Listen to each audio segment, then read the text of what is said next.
My name's Molly Kelly. I'm a senior biology major at the College of St. Benedict, St. John's University, and I am headed to the World Wilderness Congress in Spain. My name's Stephanie Pincala. Should I look at the camera? Yes. Okay. I'm a senior. I'm not looking at the camera. And I'm a political science major. And I like the wilderness. I like to go there. And we are going to the World Wilderness Congress in Salamanca. I'm really excited.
And yet, we are damaging those coasts, we're throwing pollutants into those oceans, we are depleting our fisheries at an amazing rate. This is the big challenge. We don't see what happens under the water, we don't see the destruction of the oceans, and hence perhaps they receive less press than many other of the environmental tragedies that we're facing every day in the protection of our wilderness. And as soon as you are able to respect somebody and empathize with them, you break down that barrier of us versus them, and it's a fight, it's black and white. There's always a middle ground. I must say that our enthusiasm for what you have discussed has been heightened considerably by the ambition communicated in your call to make the world a wilder place.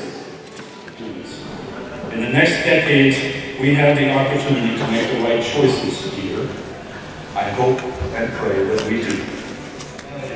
And if we don't dream about what's necessary, if we don't allow ourselves to say what the world needs, if we don't dare to dream, who will dream for nature if we don't? Enjoy your Congress. Thanks very much.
My name's Giselle. I'm from Toloquite First Nation.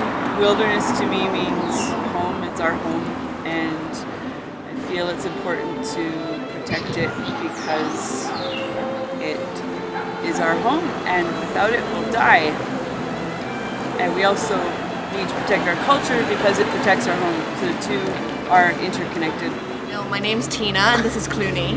Wilderness means places that are untamed, untouched by people, and where natural processes are still happening naturally without human interventions. My name is Lincoln Meyer. I'm from South Africa in the Eastern Cape.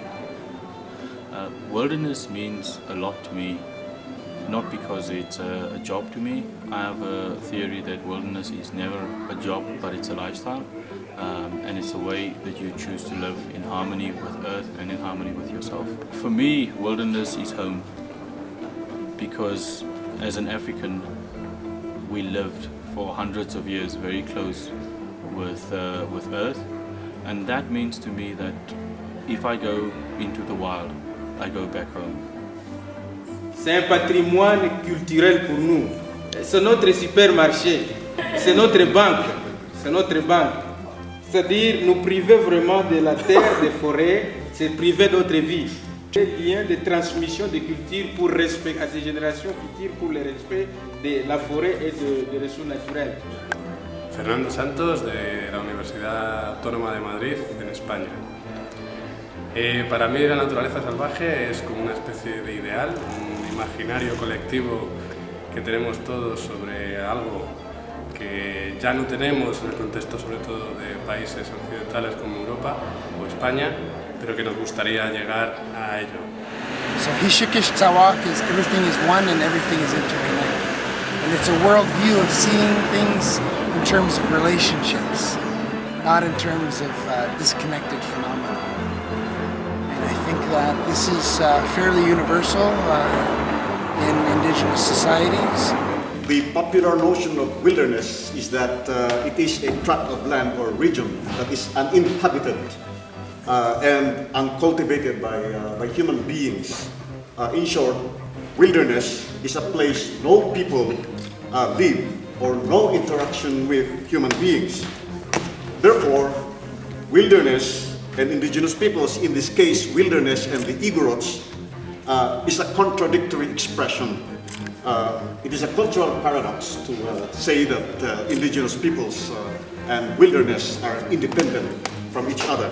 I'm here because I'm trying to cast a light on all these agendas, all these stories that are relevant to our time, that are being told but not being received effectively by the masses. This elder at the beginning of the conference, at our very first evening, he was really excited and he wanted to get everyone together and say, you know, I need to say this before I go any further.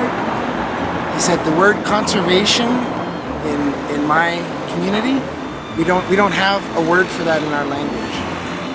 He says for me, in the Cree ontology, in the way that we interpret the world and incorporate new knowledge into our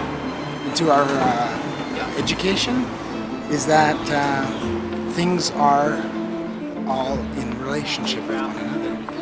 And when I think about the word conservation, he said, it sounds to me like there's a bad relationship between this thing that you're wanting to conserve or protect and whatever it is that's threatening that thing. Humans like to think that they are not part of nature, but every piece of us is a part of nature, and without nature we cannot really survive.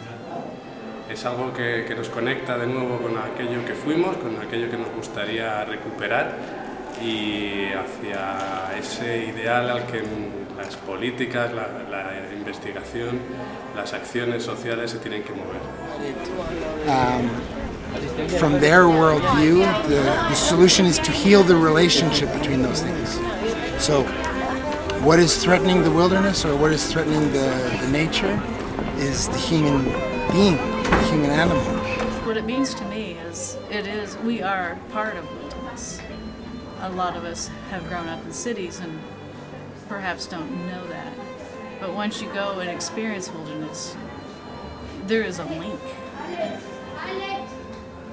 So the big quest for everyone is to, one, get them to experience wilderness and to love it, then they won't destroy it. Somos elementos de la naturaleza.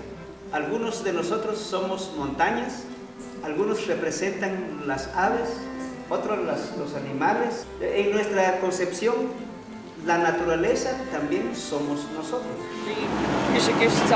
Everything is interconnected. It's healing a relationship with ourselves and the nature of our human beings, and not just living in our heads, but also using our hearts to communicate with the world around us and all the living beings around us. Los Shuar tenemos un concepto de lo que significa el bosque, la naturaleza, en el sentido de que este es un espacio, un territorio donde existe todo el cúmulo de la sabiduría y la tecnología. Es un conjunto de la vida de los seres, no solo humanos, todos los que están dentro de ese espacio de territorio. Entonces existe un medio de comunicación entre los seres humanos y todo lo existente dentro del territorio, lo cual no tiene una característica definida, un símbolo, un signo definido para transmitir esa comunicación dentro del territorio. So how do we heal the relationship between the human being and the animal in the wilderness? Well, I think that it would be rethinking and repatriating the word economy. So what I say to everyone I get into a conversation about this with is that if I were hit by a bus tomorrow, I'm not planning to, but I would leave one thought, which is it's actually a thought exercise. So look at the words ecology, economy, and ecosystem. Look at the root word, the common root word between those three words. Look at the heritage of those words. The origin is oikos, which is a Greek origin meaning domain. And you know, if we reevaluate the term economy in light of those other words and their common heritage, then we can have a better understanding of how to heal that relationship between the human being and the wilderness. I do think that without humans, nature would prevail and become better than what it is. Why is it important to protect it? Because it gives us the perspective that it reminds us that we are not masters, the kings, the major controllers of the whole of the universe. There are other things that are happening beyond our control, and that's normal. Y por eso es importante defender las amenazas contra la naturaleza. La amenaza contra la naturaleza es la amenaza contra nosotros mismos, los humanos. Yo invito que todos los que queremos ser humanos de verdad, tenemos que conectarnos otra vez con la naturaleza. Escuchar de nuevo la naturaleza. Conversar otra vez con la naturaleza. Y convivir con todos los elementos de la naturaleza. Por eso es un poquito el debate que cuál es el mejor modelo para conservar lo salvaje. Probablemente en países o en entornos como la Antártida es conservación sin la gente, pero sin duda en países con una alta población hay que hacerlo con la gente. Sometimes there are actual cracks in this whole system, and it's falling apart actively around us. So it's up to us to either revitalize and restructure the whole thing and reformat it because it's not working currently, or give up right now and lay in our coffins, because if we don't do it, no one else is going to. There's no other. We are the ones, so take responsibility and step up.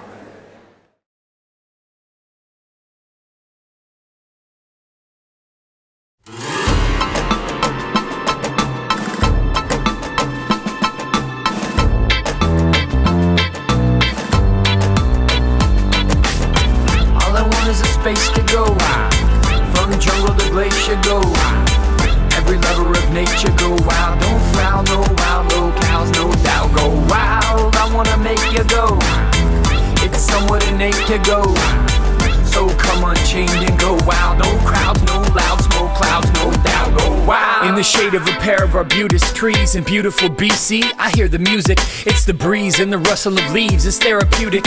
Wilderness is there to take care of us if we care to use it. I'm just a feral human swimming with the barracudas, sucking the juice of life straight from maracuyas. I'm about as buoyant as an air balloon is, flying like a bunch of young spider parachuters. Wow. Except no substitutes, intact instead of crushed under a bunch of boots. Wild.